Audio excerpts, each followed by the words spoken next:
Hey YouTube, it's me, Jim the Giant. So I've got something a little bit different for you guys today. I'm going to be showing some of my grappling training footage. So none of us are particularly skilled in grappling at all at the moment. It's very, very new to us. But I will be doing more videos in the future as we improve in skills.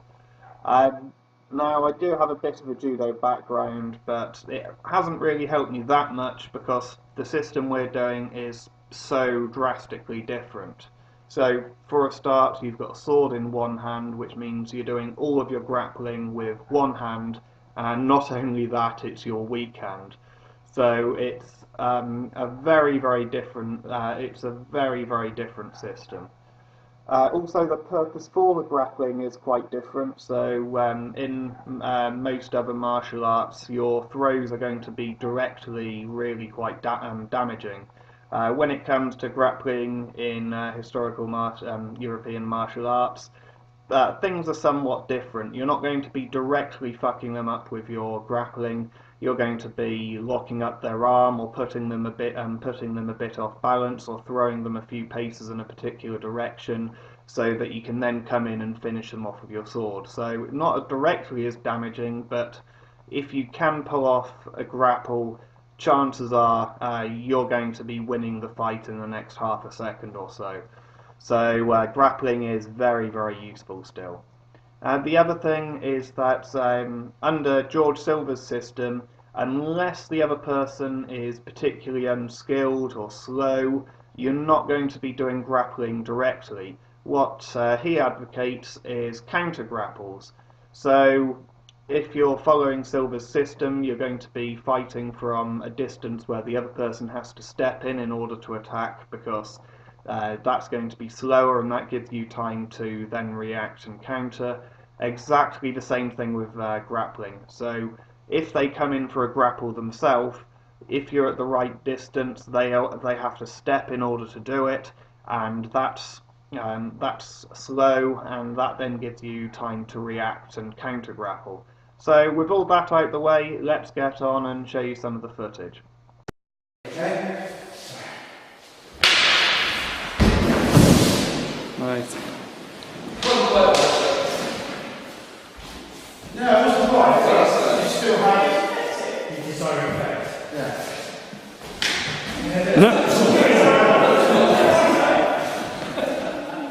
So you get your base body shot.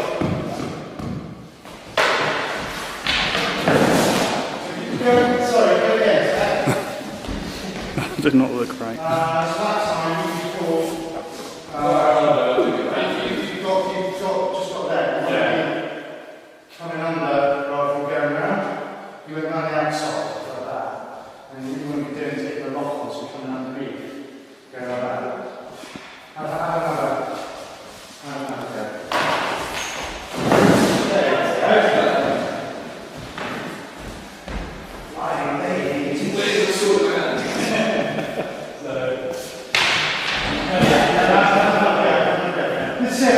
Got nervous and get further this evening.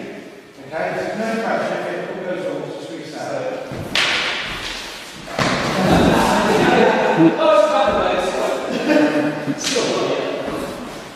Okay.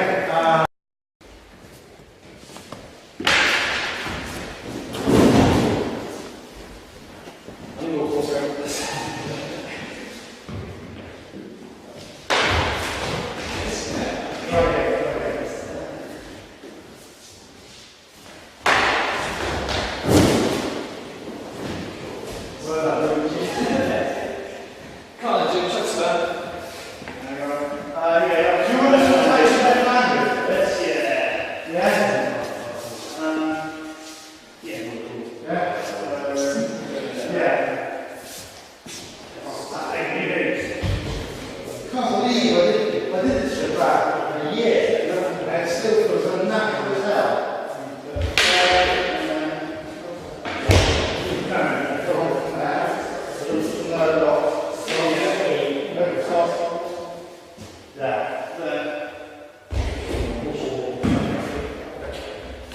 Like I said, if it goes wrong, just say, sorry, please, we'll go again.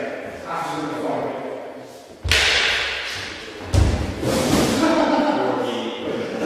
And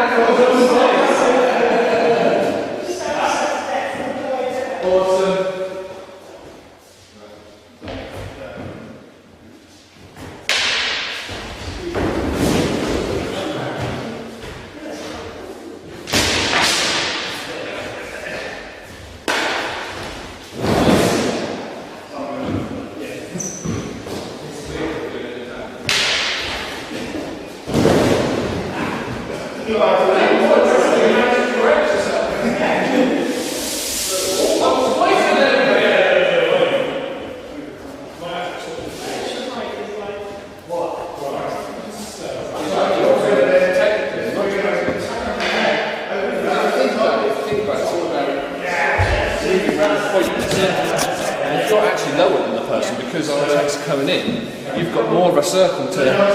Whereas he, attacking him throwing me, he's actually having to lift me up slightly, or drop his own weight down. You get more force, but it's harder to pull off. Whereas ultimately, what you're doing is wrapping your arm around him and kind of letting him fall over you. Yeah.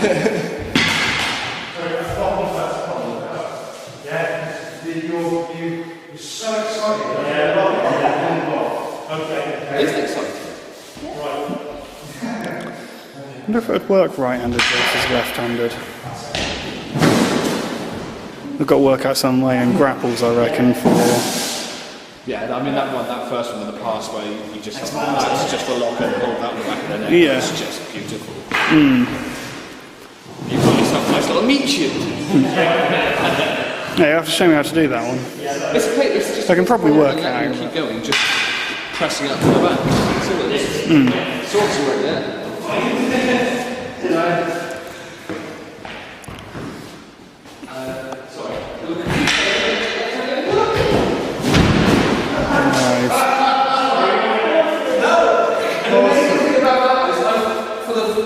With the others, you can feel the throw, and you can't do much about it. With that, I felt a lot.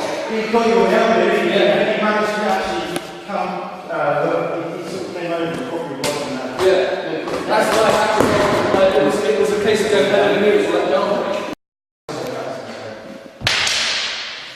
So yeah, keep the other hand, keep the other hand tucked up, so you go back. Yeah. So that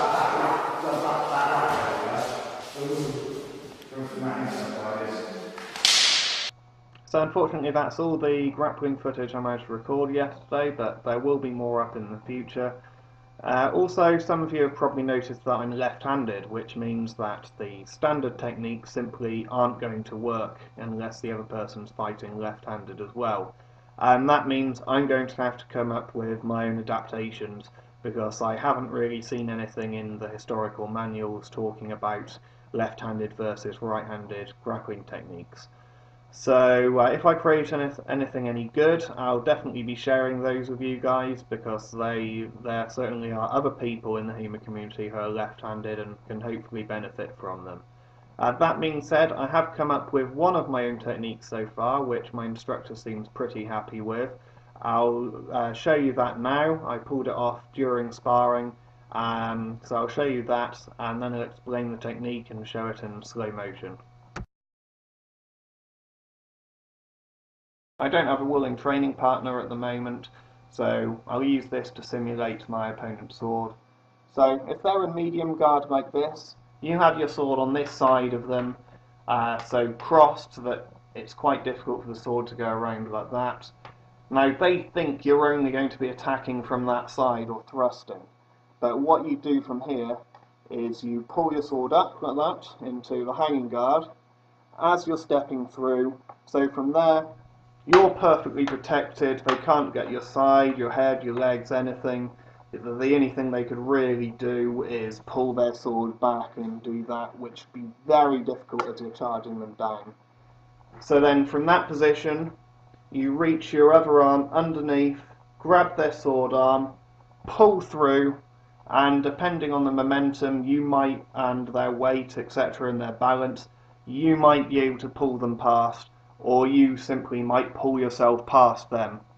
Either way, you end up in the position where you can come round and slash them in the back.